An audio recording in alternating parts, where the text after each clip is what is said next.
त्रावणकोर के धर्मराज कार्तिक, जिन्हें हम राजा रमन नायर या रमन वर्मा के नाम से भी जानते हैं, ने टीपू सुल्तान और हैदर अली के हिंसक आक्रमणों से निर्दोष नागरिकों की रक्षा की। इसी वजह से उन्हें धर्मराज की उपाधि भी मिली। किंतु इस क्षण का महत्व समझने के लिए आपको केरल और मैसूर का इतिहास जानना जरूरी है।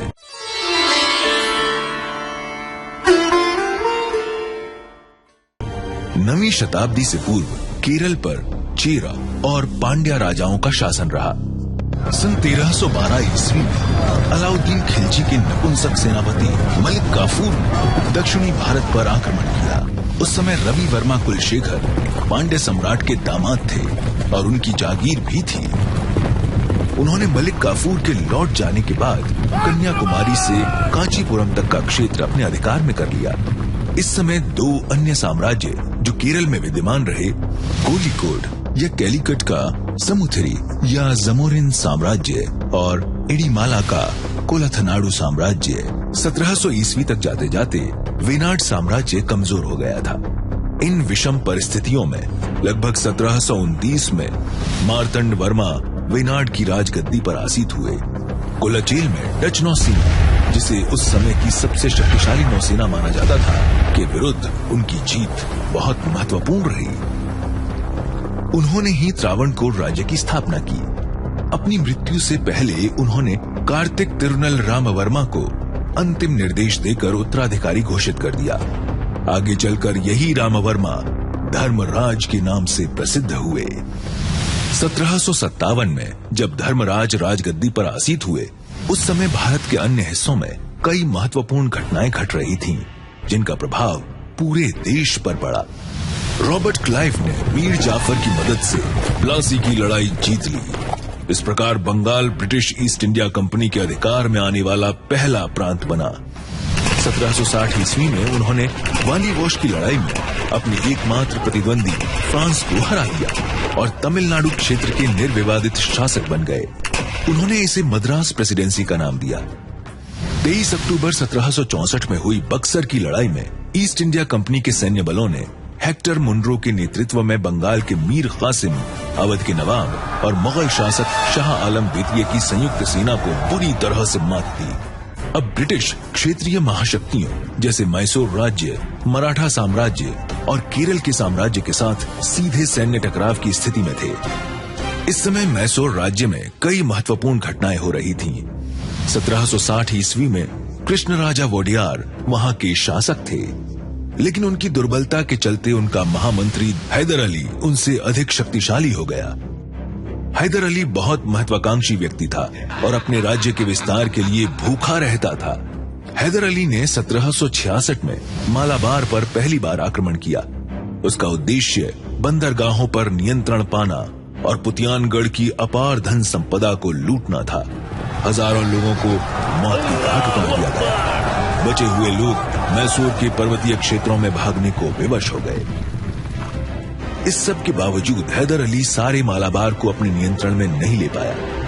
1782 में हैदर अली की मृत्यु के बाद उसका बेटा टीपू सुल्तान बना।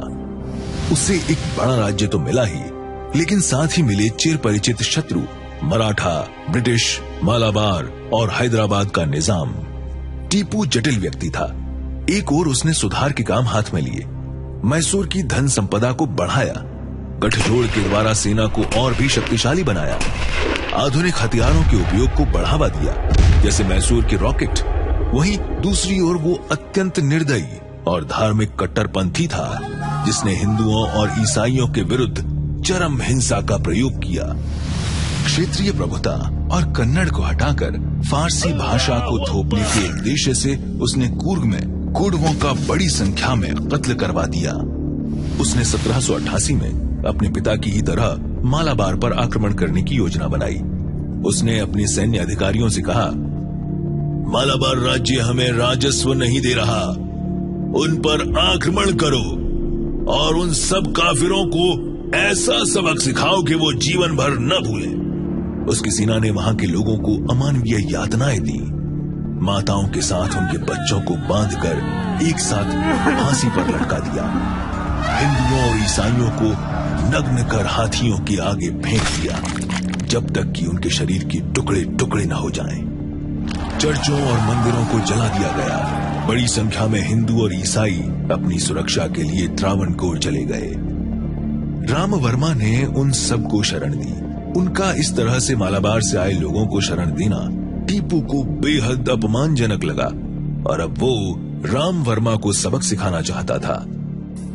त्रावणकोर को बाहरी आक्रमण से सुरक्षित करने के लिए धर्मराज ने चारों ओर किलाबंदी करवाई, जिसमें विशाल दीवार खड़ी कर उसके बाहरी किनारे पर 20 फीट गहरी और 16 फीट चौड़ी खाई बनवाई गई। इसे नेदुमकोट्टा रेखा के नाम से जाना जाता था। दिसंबर 1789 में टीपू ने त्रावणकोर के उत्तरी भाग नेदुमकोट्टा पर आक्रमण कर दिया।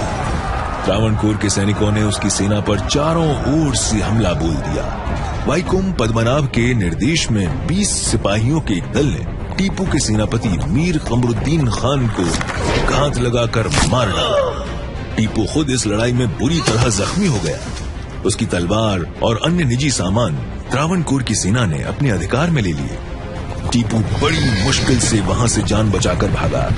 इस अपमान का बदला लेने के लिए टीपू ने 3 महीने बाद फिर से त्रावणकोर पर आक्रमण किया। टीपू की सेना ने उत्तरी त्रावणकोर को पूरी तरह तहस नहस कर दिया और आगे बढ़ती हुई अलवाई तक पहुंच गई।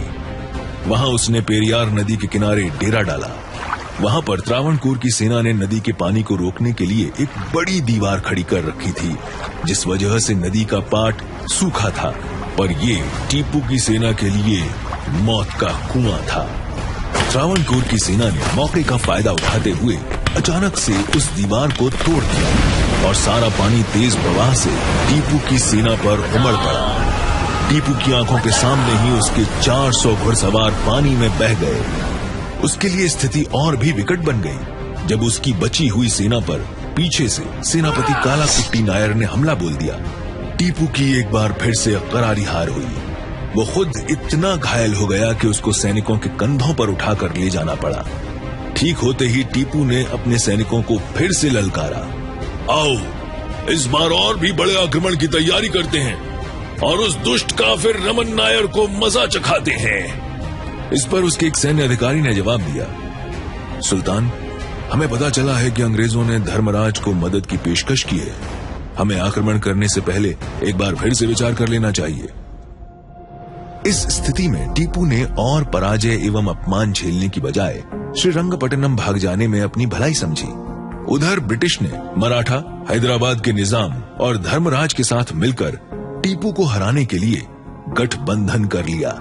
हुए एंग्लो मैसूर युद्ध में ब्रिटिश सेना ने मराठों और निजाम की सेना के साथ मिलकर टीपू की सेना को उसकी राजधानी श्रीरंगपट्टनम में घेर लिया। वो बहुत बहादुरी के साथ लड़ा, लेकिन अंततः मारा गया। अपने राज्य को टीपू सुल्तान के हमलों से पूरी तरह सुरक्षित कर लेने के बाद 74 वर्ष की आयु में 17 फरवरी 1798 को धर्मराज की मृत्यु हो गई। वो अपने समकालीन राजाओं में उन बहुत कम सम्राटों में से एक थे जिन्होंने विज्ञान और प्रौद्योगिकी पर बहुत बल दिया। अर्थव्यवस्था और व्यापार की उन्नति के लिए कई सारी सुविधाएं उपलब्ध करवाई, बाजारों को खुलवाया, बंदरगाहों का निर्माण करवाया, जहाजों के निर्माण पर जोर दिया गया। उनके समय कई सारे नए उत्पादों का निर्यात त्रावणकोर से होने लगा। तिरुवनंतपुरम को राजधानी के रूप में विकसित किया। धर्मराज स्वयं कथकली के कलाकार एवं गायक थे। उन्होंने कथकली की शिक्षा व्यवस्था उपलब्ध करवाने के लिए उत्कृष्ट पाठ्यक्रम तैयार करवाया। कर्नाटक संगीत में 150 कृतियों को लिखने का श्रेय उनको जाता है। वो एक वायलिन वादक भी थे। चाहे उनकी मृत्यु को कई वर्ष बीत गए हैं, लेकिन उनके आदर्शों और धर्म की रक्षा के प्रयासों की वजह से आज भी उनका नाम बड़ी श्रद्धा से लिया जाता है।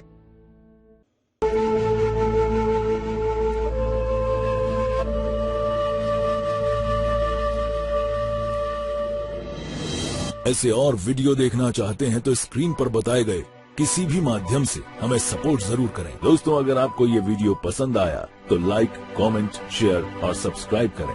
हमारे कॉमिक्स और मर्चेंडाइज खरीदने के लिए please log on to www.itihasika.com।